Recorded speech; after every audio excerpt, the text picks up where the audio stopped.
Assalamualaikum warahmatullahi wabarakatuh. Kita bertemu lagi di channel ini tentunya. Baik, pada kesempatan ini kita akan belajar materi tentang mengembangkan ekonomi kreatif berdasarkan potensi wilayah untuk meningkatkan kesejahteraan masyarakat. Oke, sebelum kita mulai materinya, jangan lupa untuk subscribe channel ini ya, supaya kamu gak ketinggalan materi-materi selanjutnya. Yuk, langsung aja kita mulai. Nah, di kelas 7 kemarin kalian telah belajar tentang kreativitas bukan? Tentu masih ingat kan, apa sih pengertian kreativitas? Kreativitas adalah kemampuan seseorang untuk melahirkan sesuatu yang baru, baik itu berupa gagasan maupun karya nyata yang relatif berbeda dengan yang ada sebelumnya. Munculnya gagasan-gagasan kreatif diharapkan dapat menimbulkan kemampuan melakukan kegiatan ekonomi kreatif. Berdasarkan Impres nomor 6 tahun 2009, pemerintah mengidentifikasi terdapat 14 subsektor ekonomi kreatif. Yang pertama yaitu sektor periklanan. Sektor ini berkaitan dengan jasa periklanan, yakni komunikasi satu arah dengan menggunakan medium tertentu, baik di media cetak maupun media elektronik. Misalnya poster atau iklan di majalah, koran, dan di televisi. Kemudian sektor yang kedua yaitu sektor arsitektur. Sektor ini berkaitan dengan desain bangunan secara menyeluruh, baik dari level makro sampai level mikro. Misalnya, arsitektur taman, perencanaan kota, perencanaan biaya konstruksi, dan lain-lain. Kemudian sektor yang ketiga yaitu sektor pasar barang seni.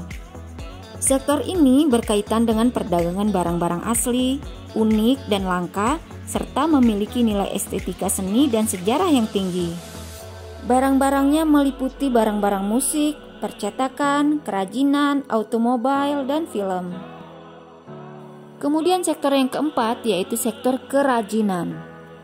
Sektor ini berkaitan dengan kreasi, produksi, dan distribusi produk yang dibuat atau dihasilkan oleh tenaga pengrajin yang berawal dari desain awal sampai proses penyelesaian produknya. Antara lain barang-barang yang terbuat dari batu alam, kulit, rotan, bambu, kayu, logam, dan lain-lain. Kemudian sektor yang kelima yaitu desain. Sektor ini berkaitan dengan kreasi desain grafis, desain interior, desain produk, desain industri, konsultasi identitas perusahaan, dan jasa riset pemasaran, serta produksi kemasan dan jasa pengepakan. Kemudian sektor yang keenam yaitu fashion. Sektor ini berkaitan dengan kreasi desain pakaian, desain alas kaki, desain aksesoris mode lainnya, produksi pakaian, serta konsultasi lini produk berikut distribusi produk fashion. Kemudian sektor yang ketujuh yaitu video, film, dan fotografi.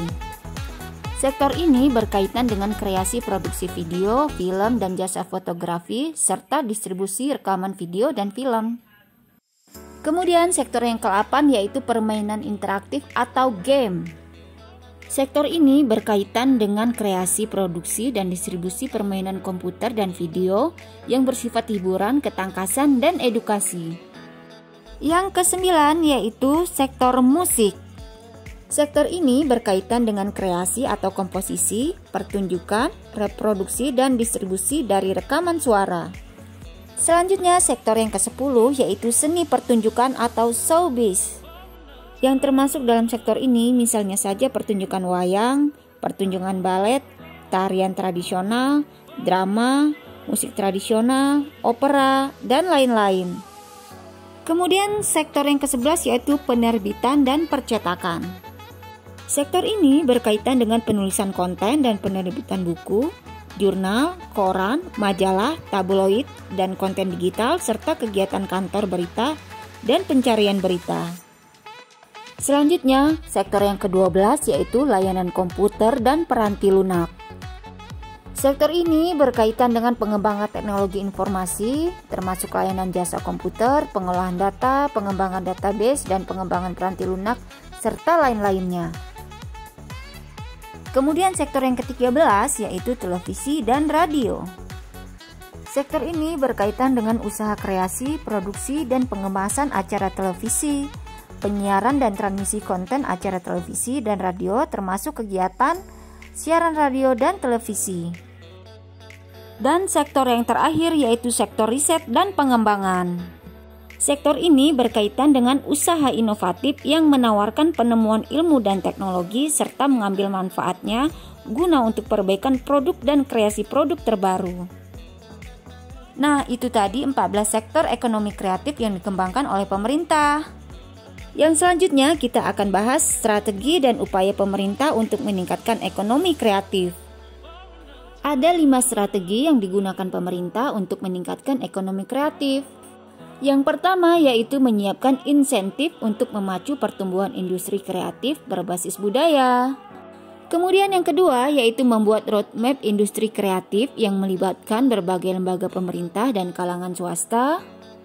Kemudian yang ketiga yaitu membuat program komprehensif untuk menggerakkan industri kreatif melalui pendidikan, pengembangan sumber daya manusia, desain, mutu, dan pengembangan pasar. Kemudian yang keempat yaitu memberikan perlindungan hukum dan insentif bagi karyawan industri kreatif. Dan yang kelima yaitu membentuk Indonesia Creative Council yang menjadi jembatan untuk menyediakan fasilitas bagi para pelaku industri kreatif. Dan untuk mewujudkan 5 strategi tersebut, pemerintah memiliki beberapa upaya. Di antaranya yaitu yang pertama, pengembangan database ekonomi kreatif Indonesia yang didukung dengan teknologi informasi. Kemudian yang kedua, peningkatan penggunaan teknologi melalui program kemitraan. Yang ketiga, pemerintah membuat kegiatan Pekan Produk Kreatif Indonesia. Yang keempat, menyelenggarakan Festival Ekonomi Kreatif. Yang kelima, membuat wahana kreatif. Yang keenam, peningkatan jangkauan dan efektivitas pemasaran. Selanjutnya yang ketujuh yaitu membuat riset ekonomi kreatif dan fasilitas pemberian insentif yang mendukung inovasi. Yang kedelapan, memfasilitasi kegiatan yang mendorong lahirnya insan kreatif dan entrepreneur kreatif baru. Dan yang kesembilan yaitu penciptaan identitas lokal daerah tingkat 1 dan 2 serta identitas nasional. Oke, itu tadi materi kita tentang ekonomi kreatif. Semoga bermanfaat. Assalamualaikum.